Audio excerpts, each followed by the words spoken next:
Good day, everybody. Welcome back to our subject, Readings in Philippine History.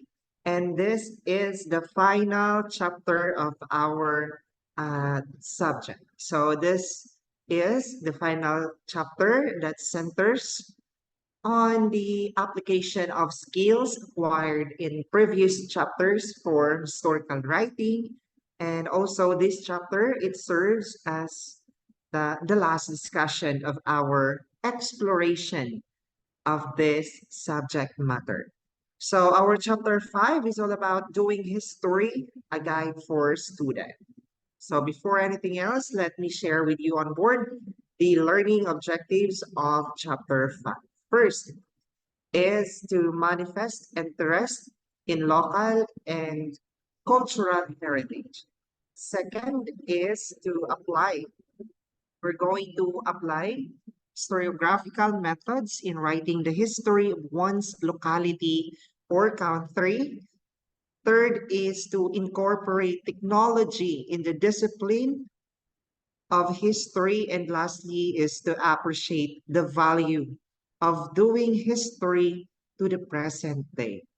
And additional discussion on interacting with history through historical shrines and museums will also help us appreciating the story of the past as it comes to life through our own experiences in visiting and interacting with these learning spaces. So now, let me share with you what we will discuss: doing historical research online, and doing historical research in libraries and archives. So first, let's start with doing historical research online. So let us start with the first tool that any student nowadays would use to do research.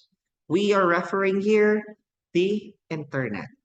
So internet, it has increasingly become the primary means by which anyone could find any information that they need. Diba? In just one click, we can get so much information that we need. So what is internet, by the way? So we all know that internet is a global network of interconnected computers and devices that enables communication, information sharing, and access to resources and services.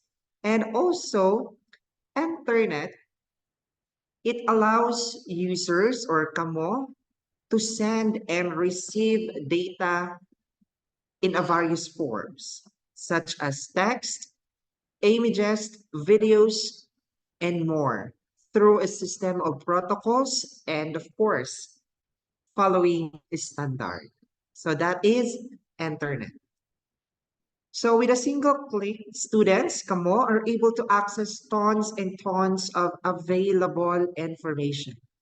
So much information, in fact, it would be easy to get lost in all the data available. Again, with so much information, it would be easy to get lost in all the data available.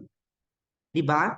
Sa abundance of information na makuha nato sa internet, can indeed be overwhelming. Ma-overwhelm jud tawo kadaghan kaayog results sa ako ang gi-search, sa ako ang need to research online, and making it easy for individuals to feel lost or confused amidst the vast array of data. No, mawala na ka sa imong tumong sa kadaghan og topics or sa kadaghan og information nga imong nakuha sa internet.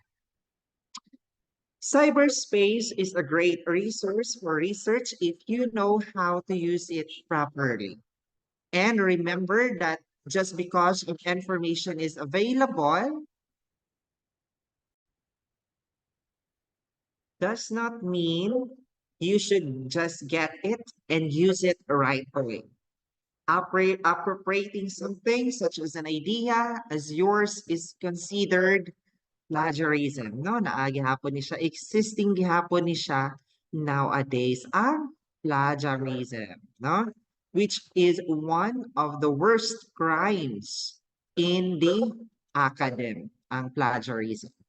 So to discuss more about cyberspace, no? Cyberspace, no? Nag-refer ni siya sa ng virtual environment, no? Created by interconnected computer systems and internet, and it's essentially the digital realm where communication, transactions, and interactions occur electronically. So ana siya, no, just like this nani. Ani siya ang gitawag nga cyberspace. And also, cyberspace po, no, it encompasses nga na ay website, social media platforms, na ay online gaming, email system, and many more. Basta kay it occur electronically. So, it's a complex ecosystem that has become integral part of a modern life, no? Facilitating everything from business operations to personal communication and entertainment. That is cyberspace. So as technology continues to evolve, so does cyberspace, presenting both opportunities and challenges in terms of security, privacy, and of course, regulation. And that is cyberspace. So treat anything you find online as a source and use the same historical methods you have learned to analyze data you get online. So by treating online, no, information as historical sources and applying ang katong mga established historical methods to analyze them, researchers can leverage the wealth of digital resources available while upholding standards of academic rigor and of course integrity. So a simple skill that will get you far in doing historical research online is knowing where to look and how to look. Next is the search engine. So what is this? Search engine websites such as Yahoo or www.yahoo.com or Google, www.google.com could lead you to a lot of sources with a right search string. So later ato ni siya ma-discuss sa ning search strings, no? But ang kaning search engine, no, mo ni siya ang mo ni siyang software. Yes, this is a software system. Gidesign ni siya para i-retrieve ang mga information from internet based on specific user query. And also, when a user enters a search query, no, into a search engine, so later ato na siyang ikuan what is search engine, no, kasi forma ani. So it scans, it index and return a list of web pages that are deemed most relevant to the query.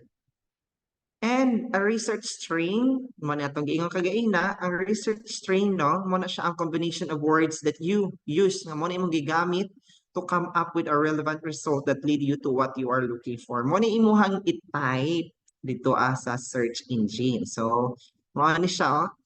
And the more refined your search string is, the more definite and refined the results will be. So if you're going to search what is nursing, what is medtech, what is radtech, what is midwifery, what is HRM or other nga mga courses. So kung more definite and refined ang imuhang gi-type, mas better ang result. So, mo ni siya ang example of search engines, no? Mo ni siya, mo ni Yahoo, mo ni atong pinaka uh, famous as well as the Google, mo ni siya. But you can try this other nga mga search engines. Next is search engines, websites. Okay, nibalik na siya, no? Okay. So, another is Google, no? Google is also provide its own customized platform for scholarly research called Google Scholar. So you may use it to find electronic journals, article, materials from institutional repositories, and book chapters from many different sources. So let's start muna with the Google, no? Kaya mo ni ang pinaka-gamit kaayo sa tanan, no? And very familiar to everybody. So if we talk about Google, it is a multinational technology company, no? Best known for its internet-related products and services. And take note that Google, it was founded by Larry Page, no? Si Larry Page, double R, and Page nga Page, no? Page 1, Page 2, siya. So again, Google, it was founded in 1998. Oh, isa may gipanganak na ning 1998. So again, Google was it was founded in 1998 by Larry Page and si Sergey Brin. Na Sergey Sargey Brin yun. Brin. BRIN.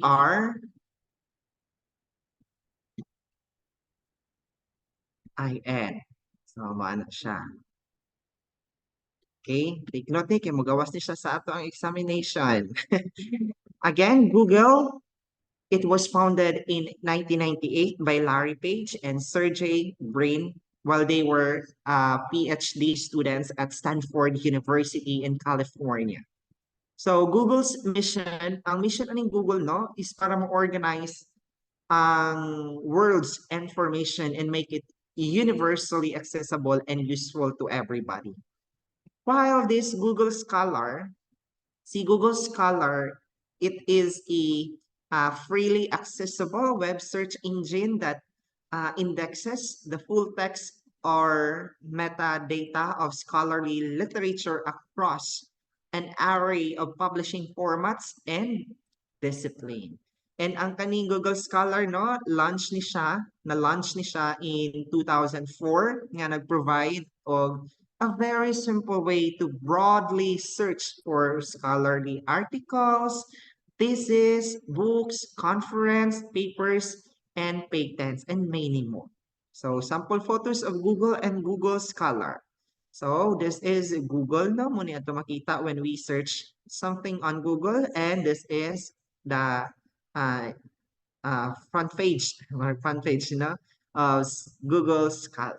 So, try to maximize this Google Scholar. It will help your studies. Next. It could be a good starting point in building your research by providing you an overview of existing published material for your topic. So here, natay ginatawag nga Google Books. You can go to www.books.google.com. Also, this provides sources for mga scanned books where you may be able to read some chapters for free. Okay? For free na siya. Try to go www.books.google.com.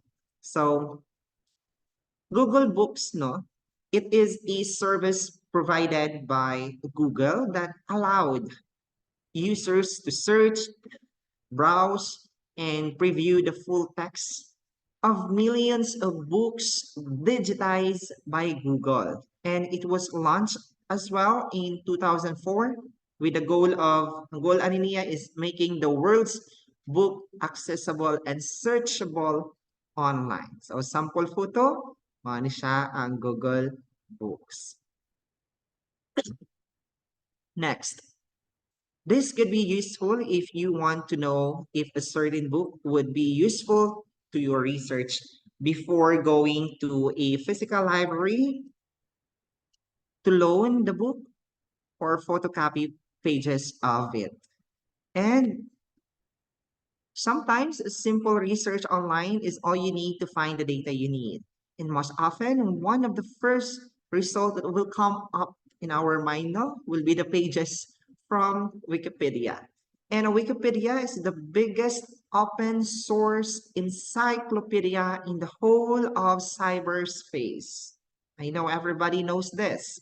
So Wikipedia is free, collaborative online encyclopedia that contains a vast of amount of information in a wide range of topics. It is one of the largest and most popular reference website on the internet with millions of articles written and edited by volunteers from around the world. So careful lang punta with the Wikipedia kay it can be edited by volunteers from around the world. So here's the sample photo of Wikipedia. Next, in 2017, Wikipedia, it has 40 million articles in 293 languages. Grabe na. Being an open source encyclopedia, anyone could contribute or edit articles in the site, which makes some of the information in the site unreliable. No? Kaya sa kinsa lang ang mo-edit even kamo maka-edit. And nonetheless, Wikipedia provides a useful launch pad to sources that you may use for your research. However, exercise caution in using this site, as many in the academic frown upon research that utilizes Wikipedia. So as a practice, use Wikipedia to gain a general overview. Okay, again ha, as practice, gamita ang Wikipedia to gain a general overview of what you need to know so that you may be guided in looking for a credible and reliable sources that you need for your research. And there are websites no, that you may use to legally download scanned copies of books and other materials for free, especially katong Google Books kato, especially those books with expired copyrights and are in public domain. So here are example. Project Gutenberg. No, money ilahang website. You can go there. It is the oldest digital library in the world, founded in 1971. And it has more than 50,000 items in its collection. No, more than 50,000 pa siguro, basig naabot pag 100,000s. So the Project Gutenberg, no, isa ni siya ka historical research online. It is a volunteer-driven initiative that digitizes and archives cultural works, primarily focusing on literary texts and documents that are in public domain. And it is one of the oldest digital libraries and has played a significant role in making literature more accessible to public in research online. So here's the sample photo of Project Gutenberg. Okay. So nana I have 70,000 na di of free ebooks. So it's more than 70,000. Another online archive you may use is the Internet Archive. So what is this Internet Archive? It is an online library that originally sought to archive web history but grew later on to provide digital version of other works. So the archives contains 279 billion web pages, 11 million books and texts, 4 million audio recordings, 3 million videos, 1 million images, and 100,000 software programs. So bongga ni ang Internet Archives no. So Internet Archive is a nonprofit digital library that aims na makaprovide of universal access to knowledge by archiving and preserving cultural artifacts and digital content. And this Internet Archive, it was founded in 1996, no, and has grown into one of the largest digital archives in the world. So here's a sample photo of the Internet Archives. So you can go to Internet Archives ha, i-maximize natin para magamit yun.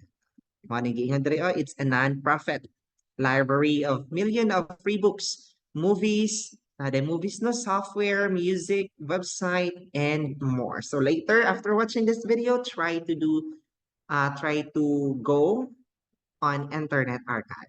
Another is the Philippine government website or www.gov.ph are starting to be enriched with sources that may be used for historical research, especially on law and other government issuances that may be useful when doing topics of a more contemporary period. So website of newspaper, magazines, broadcasting stations, and other media outlets usually keep on archive of their articles from a particular date. So this website, no, kaning www.gov.ph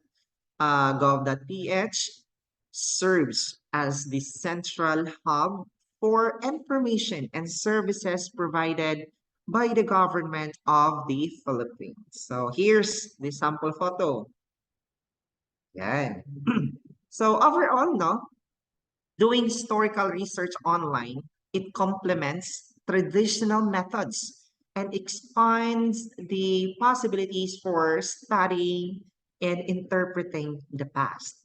And it democratizes access to historical knowledge, promotes collaboration and innovation, and enriches our understanding of human history. So that is the doing historical research online. Now let's proceed. Doing historical research in libraries and archives. So research in libraries, no, and archives is essential, no, essential for the study of history because it provides historians with access to the primary and secondary sources that facilitates the contextual understanding that promotes critical analysis and interpretations and contributes to the preservation of accessibility of historical materials. So by engaging with this repositories, no, by engaging with these repositories of knowledge, ang historians can contract a meaningful narrative of the past that contribute to our understanding of human experiences and pansaman and collaborative memory. Next is it is imperative, no? So fostering an aptitude for research in libraries and archives is essential for students to develop their skills in historical research. No, it equips them, it equips you with the methodological tools, the critical thinking abilities, attention sa mga detalye, effective communication skills, and appreciation for primary sources that is necessary to excel in the study of history and beyond. So students of history, kamu po, are usually expected to write historical research. Di ba we're doing this? Historical research. Moto ato ang what we did in midterm, I guess. And or historical research papers. Mo po to. And this entails the collection of data through primary sources. and these are available as primary sources of Philippine history online. However, much remain to be digitized and made accessible to the public. So libraries and archives still provide more variety of sources in different formats such as books, journal articles, newspapers, magazines, photographs, and even audio and video recording. So, but sifting through all the materials available might prove a daunting task for the unacquainted. So navigating the vast array of information or materials available in libraries and archives can indeed be daunting or nakakatakot, especially for those who are new to historical research. So nowadays, libraries now have forgone the tedious and antiquated card cataloging system and have been using the digital version to catalog their holdings, called the OPAC or the Online Public Access Catalog, sometimes simply called a library catalog. So in this system, instead of going through each entry on physical index cards, a simple search will yield the holdings of the library related to what you are searching for para mas mapadali nimo og pangita ahan ni ang imong gipangita nga libro na belong nga section. And also, ang kaning online public access catalog has significantly improved access to library collections.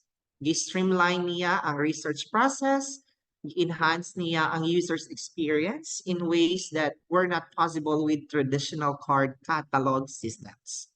And they have become indispensable tools for both library patrons and staff in managing and accessing library holdings efficiently and effectively in the digital age. So this is an example of online public access catalog or OPAC. Searching by subject will give you a list of sources, primary and secondary, to aid you in creating a preliminary biography that you may later on access physically in holding of the library. But a problem that could arise this way is when the search yields too many results. Sifting through this may need a more refined search string using more definite keywords to limit the results. So, like for example, if you're looking for a book for readings in Philippine history, dapat imo jud isulat or i-input is readings in Philippine history. So, mugawas dayon ang unsa to siya nga catalog or asa siya nga section imo makita. Next, for example, Philippine history as a search string would result in hundreds, even thousands of materials. So limit particular keywords that focus on your topic, such as Philippine Revolution, Emilio Aguinaldo, Declaration of Philippine Independence, and other more defined terms. So dapat jud nga on the spot or on point, on the spot, on point ang imuhang search string para mas defined ang mo or mas definite ang mugawas sa result. And the catalog lists down all kinds of materials available based on the subject used in the search. And this could be books, journals, maps, and other materials that fit what you might be looking for. And do not limit yourself to use books and other published materials when you may be able to utilize other forms of mga sources. And materials that may be too old to be physically handled may also be available in a digital form or katong microfilm. So research in archives may be a lot more difficult to prove to be too advanced, but will provide you with many sources not available in the usual mga libraries. And the National Archives of the Philippines sa Manila is the agency of the government mandated para mag-collect, mag-store, mag-preserve, and make available records of the government and other primary sources pertaining sa history and development sa Pilipinas. And most of the materials dito especially for the years of Spanish colonization or colonism, are in their original language and may not be accessible to college students. Okay, grabe ang pag-preserve ato, no? But other materials may be useful and it would not hurt to ask assistance from the staff in the archive. So nagya po yung mga materials dito ang available na mahula. And another libraries in the University of the Philippines in Diliman, Quezon City have holdings that could also be useful in research. So ang collections ito particularly in the main library in Gonzales Hall are enriched sa resources, especially in Filipiniana section, mga serials, thesis, and dissertations. More on researches ni siya dito And other university libraries are also accessible to the public. Like for example, the Ateneo de Manila University sa Quezon City, it holds the American Historical Collection. It is a rich source for American periods in the Philippines. Ang kaning Ateneo de Manila University, Quezon City nga libraries and archives. And the University of Santo Tomas in España. In Manila also has collections from the 16th century owing to the fact that it is the oldest Catholic university in the country and is a historical site in itself. And private libraries and institutions, just like us, have archives that may be used for research. No, the fact that, for example, the Family History Center at the Church of Jesus Christ of Latter-day Saints is a generous resource for research on genealogies. And the Chinben C Memorial Library in Kaisa Angelo King Heritage Center offers resources sa mga Chinese and Filipino Chinese in Philippines and in the Southeast Asia. So the Archdiocesan Archives of Manila has immense church data sources. So just like your city, no? Especially in Butuan City, our town have its own local archives. Na ay museum or public libraries is na ay atua dinhiya where you may access primary sources and other materials for your research. No, natay library, museum, that is an example of your final project na you are going to visit historical places in Caraga region. So doing historical research in libraries and archives, no, it is very indispensable for preserving the past. That's true. And understanding the present and shaping our future. And of course, doing historical research in libraries and archives, it serves as the foundation for scholarship, education, policy making, and public discourse nga mag-contribute to a more informed and enlightened nga society. So that is doing historical research in libraries and archives, and katong previous nato, doing historical online research. So thank you so much for listening. I hope that you learned something with this video recording. Thank you and have a great day.